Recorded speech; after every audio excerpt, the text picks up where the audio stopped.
Gather round, bad witches. My name is Jade, and welcome to my Bad Witch Emporium.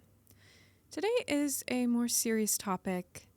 It is becoming increasingly obvious we see in our community, spiritual community, there are a lot of leaders, gurus, and occultists that are being exposed for some very bad behaviors, okay?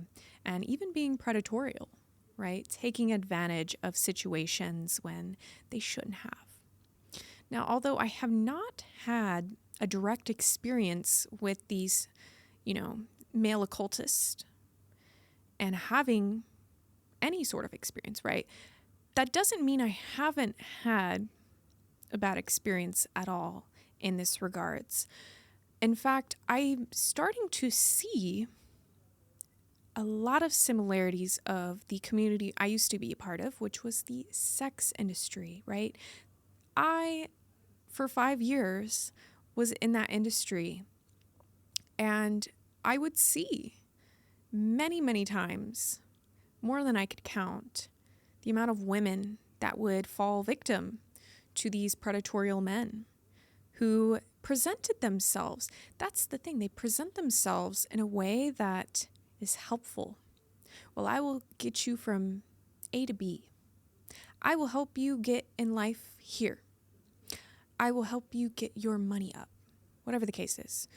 And they present this fantasy-like experience or this is going to solve all your problems. And next thing you know, these women who are in need, who want to learn to better themselves, right, and to heal themselves, in this case, in the spiritual community, right, they're seeking genuine comfort or reassurance or a mentor, right? Whatever it is. But then they find that these people, these predatory people that present this fantasy to them are actually in some way taking advantage of them. And in the sex community, sex industry, should I say, it's not really a community. It's pimping. It's pimping them out, right? You might have one guy run a whole entire show with a whole slew of different women, and they're in contract with them. Now they are selling themselves to pay this man up or pay this person up. And it can come off as very, very predatory, taking advantage of, right? Things of that nature. Not to say, no one's truly immune to this, right? We all are susceptible at some point in time to fall to any propaganda.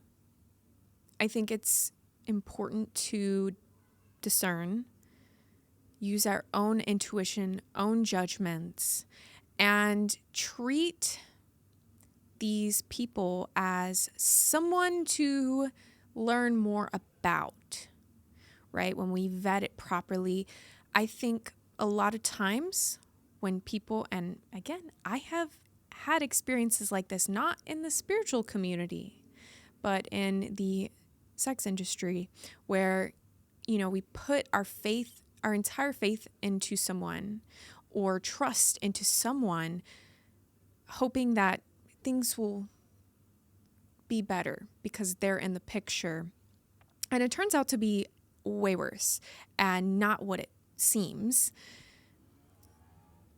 It's important for us to extremely vet these people out to the extreme. Another thing that they might use is, quick decisions and desperation. This is something, again, at some point in time, we're going to have experiences like this. And when you're in a state of desperation, of brokenness, right? You are desperate to get out of a situation. You're desperate to do something, and you want it with a quickness, and they guarantee you with a quickness, that's also something else to look out for, because you can't sell a dream in an instant. You can't give a dream in an instant, right? The things that we desire, the things that are sustainable, that are good for us, tend to be something to build up to.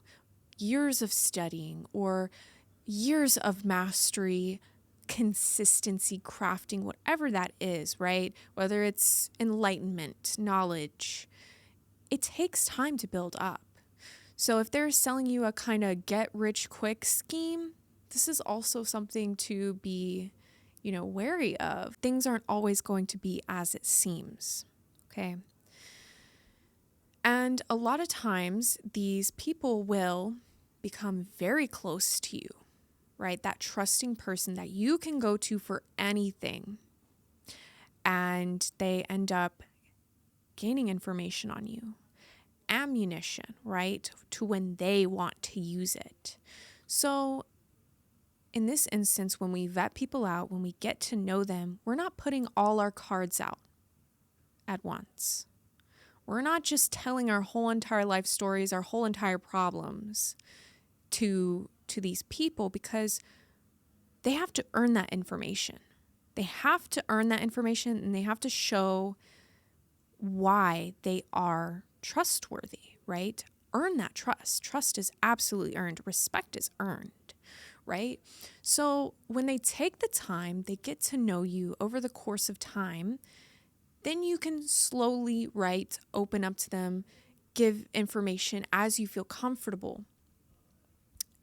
I also suggest giving them fake triggers. This is a tactic I've used many times as well. Maybe there's something near and dear to us that we want to talk about. We give them a fake trigger, a fake trauma, right? We might not actually have this trauma, but we can discern that if they bring that back up and use it against us, they will absolutely use any other information we give them, okay? So give them pieces of information and discern, vet according to how they receive that information and what they do with that information, okay? This is very important, right? Again, discerning, and it can happen over time, and it can also happen in an instant. We might not see it coming, and that's okay. But the last thing I want you to do is to feel shame for it, or guilt that it happened, or even after the fact that you have cut it off. Maybe you spoke out about it. You stood your ground, you put a boundary.